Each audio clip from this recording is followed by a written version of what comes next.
2 ঘন্টা বসে মাইয়ারা খাওয়াইতে আইছে। মাইয়ার খানি এখনো শেষ করতে পারিনি।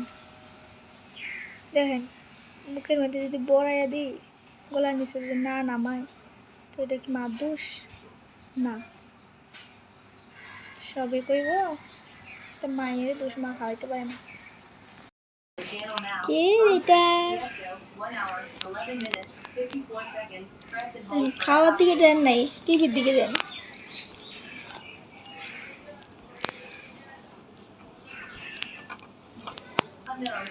বাবা ব্যথা পাবি।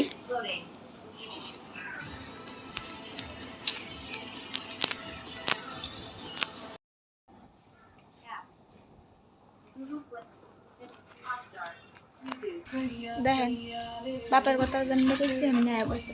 আর আমি কিন্তু কখন থেকে ডাকতেছি, কোনো জবাব দেয়, চোখের সামনে আয় না, কারণ খাওয়ান দেবো যে মুখের মধ্যে। আর এখন বাপের বাপ দেখছি, বাপ নাই, আমি মুখের মধ্যে কথা বলতেছি, আর ওখানে গেছে। দেখো কি কমু, খোলা পানি পারলে এরকমই হবে। দেখেন টিভির দিকে চাইব, কিন্তু খানের দিকে তাই যাইব। অপমা লক্ষ্মী শোনা, আমার লক্ষ্মী। খাওয়াইতে লইলে না যা দিকদারি করে, যদি ভদ্রভাবে একটু খাওয়াতে হবে, মারতে তো কষ্ট হয় না।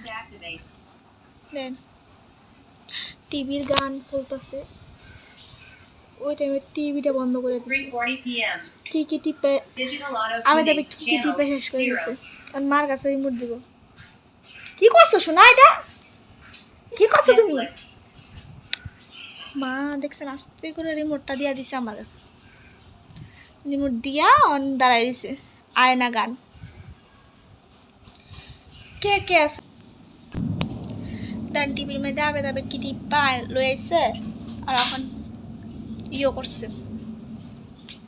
আমার একবার দিতাম, খাওয়ানোর কথা কইন না,